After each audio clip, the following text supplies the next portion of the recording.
welcome back to Patch in the Prairie. As you can see, we got some new animals at the farm.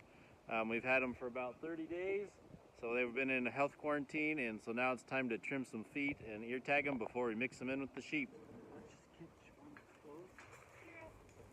We're doing it here? Yeah.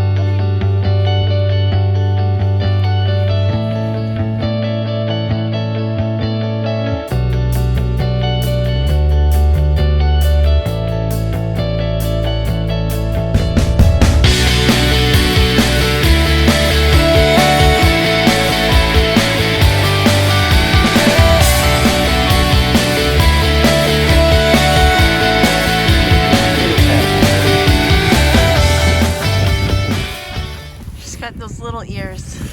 This one's half La Mancha, so we'll see if we can get an ear tag in there. What? Well, I have no idea how we're gonna. Here, you hold the tip out. You don't know how. That would probably be good. You gotta. Okay, all right. Oh!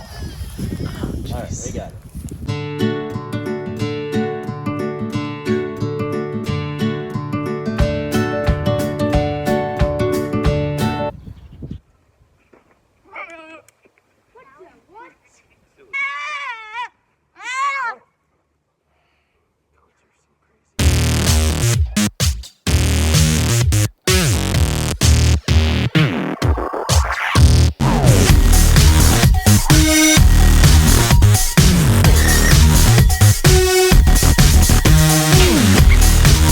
We got everybody tagged and all the feet trimmed, and so now we're gonna move them back to the sheep. All right, goats.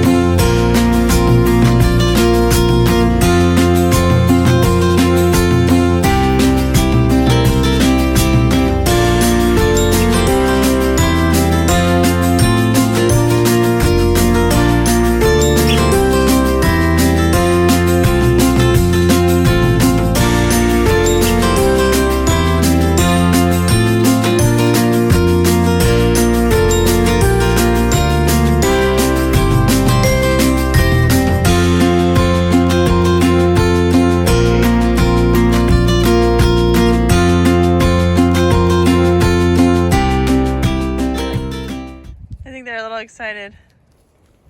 Come on, go.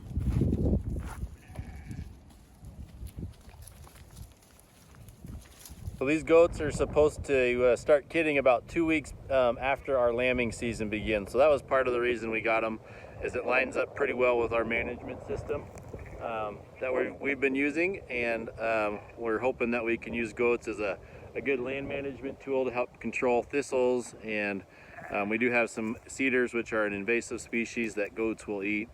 And in our area, meat goats have been selling for $4 to $5 a pound, so we think that it's a good investment as well, and we should be able to hopefully make our money back fairly quickly. So the place that I got the goats from, they had sheep there, but our sheep have never been around goats before, so this will be a little bit of a new experience for them. And the other thing we made sure is we made ourselves a little sacrifice paddock here in the spring, and we have electric netting set up over here, and we made sure it was nice and hot, and also that it was in good repair, because if it's not in good repair, goats will find a way out. So these goats, I have no idea if they've been trained to electric netting or not. My guess is they have not been, and so we'll be doing a little bit of training here as well.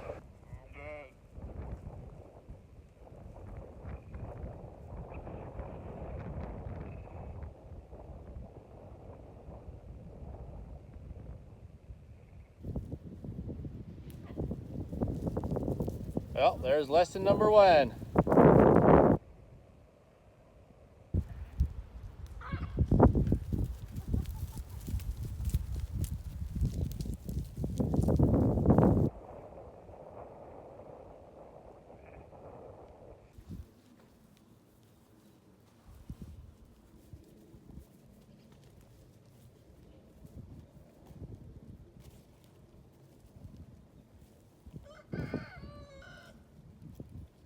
That doe's taking on our ram. So we did get one other goat, and I wanted to talk about the importance of quarantining any animals, new animals that you purchase in.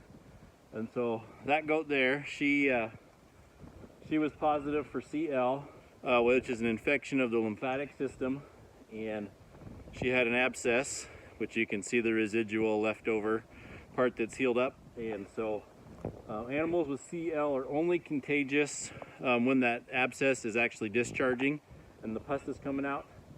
And so as soon as we saw that on her, we got her isolated and away from the rest of the goats.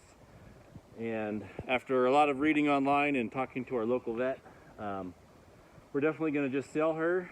Some people's opinion of it is that it's a very common disease. Even though it's incurable, you can manage around it. But since none of our sheep have it, we just as soon as not introduce it to our farm. So we will be selling her and be watching all the other goats really closely. You really have no idea when one of those abscesses may show up or when they may burst or anything like that. And so our plan will be to cull any animals that do exhibit it. You can do a blood test, but all it does is tell you that the animal has been exposed, not whether they actually have the disease or anything like that. So our plan will be to just monitor animals and watch very closely throughout the year, and we'll cull any animals that may show any more signs of that. And we also got one last goat here. We got a dairy goat. She's a registered Oberhofli, and some of our kids and my wife are dairy insensitive, even with our own milk cow, and so we are trying to find a way for them to have some dairy. So